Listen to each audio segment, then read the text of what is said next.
We're interrupting our scheduled program to take you live to the campaign trail of election 2016. And of course, we also know that those changes would reduce the level of investment in Australia and as such would hurt jobs and growth.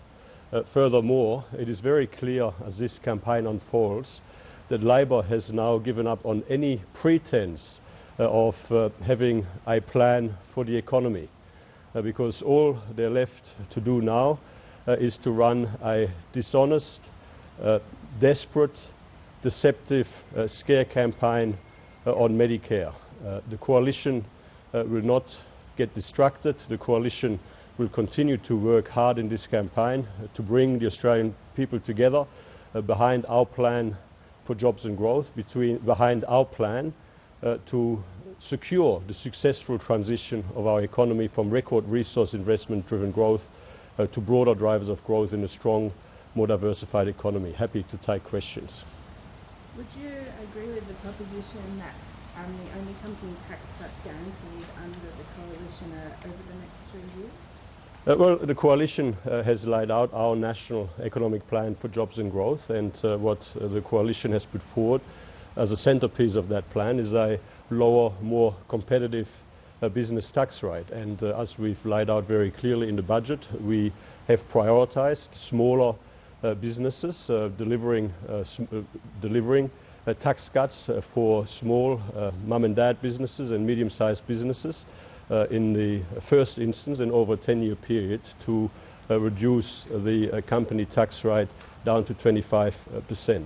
The reason we're doing it is to boost investment, to boost productivity, to generate stronger growth, create more jobs and over time increase real wages. On the 1st of July 2016, if we are elected, about 100,000 additional small and medium businesses will get a tax cut. These 100,000 businesses employ about 2.2 million Australians, and we want those businesses to be even more successful so they can employ more Australians and pay them better wages over time. Our plan is therefore all to see. It is our national economic plan for jobs and growth with at its centrepiece a 10-year enterprise tax plan, and that is of course the plan that we're putting forward. But with the tax cuts for larger businesses not until beyond the next election, how can you guarantee to all business that will actually happen? Well, it is self-evident that when you put forward a 10-year enterprise tax plan, that in that 10-year period there will be a series of elections. I mean, in Australia we've got 3-year parliamentary terms, and as we are doing at this election, at any subsequent election, we will be putting ourselves forward based on our track record and based on our future plans for Australia. In this election, what we are putting forward is our 10-year enterprise tax plan as part of an overall national economic plan for jobs and growth. And the reason we're putting this plan forward is because we are committed to securing the successful transition in our economy from record resource investment driven growth to broader drivers of growth in a strong, more diversified economy. Given the global economic headwinds that we continue to face, given the pressures on our economy from slower global economic growth, what we are putting to the Australian people is our plan to ensure that we continue to successfully transition, that we continue to strengthen growth moving forward. And when I point out that our plan is actually already delivering results. At 3.1% growth over the most recent 12 months period, the Australian economy is performing better than when we came into government. The Australian economy is performing better than any of the G7 economies in the world, better than the United States, better than the United Kingdom, about twice the rate of Canada. What we're saying to the Australian people, this is not the time to take risks. This is not the time to change direction.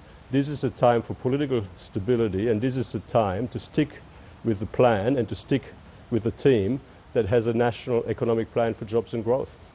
Why do you think people get upset over actors being used in political ads? Well, you know, we've put forward an ad that highlights the risk of Bill Shorten's war on business, and it highlights the fact that the first casualty of Bill Shorten's war on business is jobs.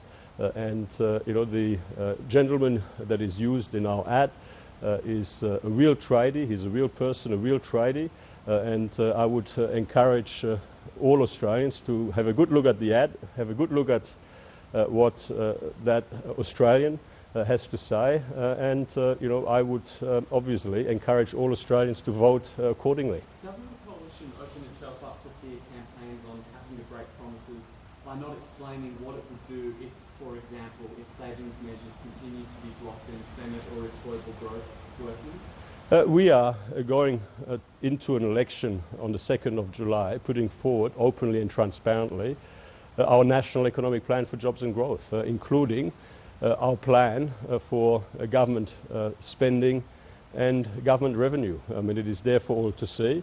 It is the plan based on which we are seeking a mandate from the Australian people, and it is the plan that we would seek to legislate after the election should we be successful. That is what we're meant to do. That is the way the process is meant to work. I totally accept that Australia continues to face a series of global risks. We continue to face a series of global economic headwinds and external risks beyond our control. That is why we say to the Australian people it is so important that we stick with our plan for jobs and growth, and that we stick with the stable team, the Turnbull coalition team, which is implementing that plan for jobs and growth. This is not the time to take risks with Bill Shorten's war on business. Yesterday you said the coalition is methodically releasing its policies. What is the method behind leaving a major policy area like industrial relations in response to the Productivity Commission until so late in the campaign? Well, this is an 8-week campaign. There is another 11 days to go till the 2nd of July, we will continue to release policies all the way to election day, and that is what the Australian people would expect us to do. But this is an election that theoretically is being fought on industrial relations. Why leave it so late? Well, we've already, of course, had a lot to say about workplace relations. I mean, when the election was called, it was made very clear that should we be successful at this double dissolution election, on the other side of the election, we would legislate the re-establishment of the Australian Building and Construction Commission in order to boost productivity and to bring down the cost of construction in Australia, to ensure that our economy is as competitive and as successful as possible. We've also, of course, said that we would legislate, should we be successful, the registered organisation legislation to ensure that registered organisations like unions but also like employer organisations have to comply with similar standards as those that apply to company directors. And so we have already had a bit to say about workplace relations in this campaign, but in this campaign, as in any campaign, it's the usual process. Certainly the process the coalition follows, that you continue to release policy throughout the campaign period, and that is what we're doing on this occasion. The construction industry is just one industry. The sorts of things the Productivity Commission looked at included the way the minimum wage is set, introducing a whole new form of contract. Isn't that a lot more important to everyday Australians' lives?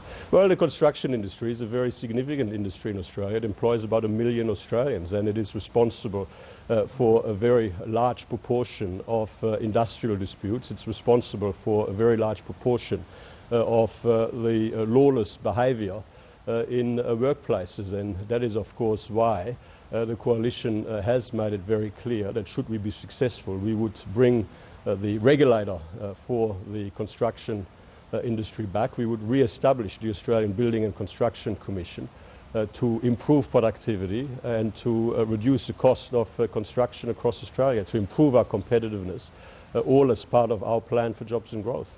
With the possibility of a reduced majority in the House of Reps and more independents and minor parties in the Senate, are you confident that you would actually get those bills to a current sitting? We are in this campaign working to bring the Australian people together behind our National Economic Plan for Jobs and Growth, and we will continue to campaign every single day between now and the 2nd of July to win the support, to win the trust of every single Australian that we can. Obviously our aim is to win the majority support of a majority of Australians in a majority of seats. Obviously we also seek to maximise our support in the Senate. So our message to the Australian people is, if you want a continuation of stable government under Malcolm Turnbull's leadership, if you want a continuation of a coalition government implementing our plan for jobs and growth, vote for the coalition. Because the alternative, it is very clear, does not have a plan for the economy, just has a plan for higher taxes and, by their own admission, bigger deficits, which three respected economists have said would threaten our AAA credit rating, which would hurt the economy and cost jobs. So that is the choice in this election. The choice between a continuation of stable government implementing our plan for jobs and growth, and on the other hand, the chaos and dysfunction that would come with a bunch of people that don't have a plan for the economy and that would just be relying on the support of the Greens and Independents. Thank you very much.